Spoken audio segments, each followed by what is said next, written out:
പത്തനംതിട്ടയിലെ പുത്തൻ പ്രമോ വിശേഷത്തിലേക്ക് ഏവർക്കും സ്വാഗതം. ഈ പ്രമോ ഇഷ്ടപ്പെടുവാണെങ്കിൽ സബ്സ്ക്രൈബ് ചെയ്യണേ, അതുപോലെ തന്നെ ലൈക്ക് ചെയ്യാനും ഹൈപ്പ് ചെയ്യാനും മറക്കല്ലേ. അങ്ങനെ അനി MD സ്ഥാനത്ത് നിന്ന് മാറി ആദർശ് വരുന്നതിൽ ഏറ്റവും കൂടുതൽ വിഷമം അവന്തികയ്ക്കാണ്. അപ്പം അവന്തിക അഭിയോട് പറയാണ്, അനിയേട്ടൻ MD സ്ഥാനത്ത് നിന്ന് മാറി ആദർശേട്ടൻ വരുന്ന കാര്യം അറിഞ്ഞാൽ അച്ഛൻ എങ്ങനെ പ്രതികരിക്കുമെന്ന് അറിയുന്നൂടാ എന്നൊക്കെ പറയുന്നുണ്ട്.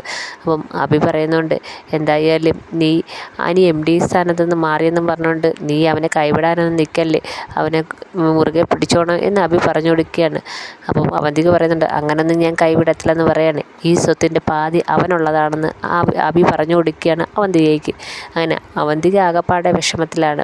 അതിനുശേഷം മുത്തശ്ശൻ പറയുന്നുണ്ട്, എന്തായാലും ആ നാഗേന്ദ്രന് വീണ്ടും ഒരു നല്ല അടി കിട്ടിയിട്ടുണ്ട്, അവൻ മഹാചതിയനാണെന്ന് പറയാണ്.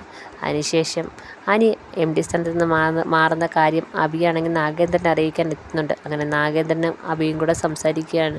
അപ്പം നാഗേന്ദ്രൻ പറയാണ്, നിൻ്റെ അമ്മയെ എനിക്ക് നന്നായിട്ടറിയാം, ഞാൻ എന്നെപ്പോലെ അറിയാവുന്ന മറ്റാരും കാണത്തില്ല. എൻ്റെ ഈ ജീവിതം അവൾക്ക് വേണ്ടി ഹോമിക്കപ്പെട്ടതാണെന്ന് വളരെ ദേഷ്യത്തോടെ പറയുകയാണ്.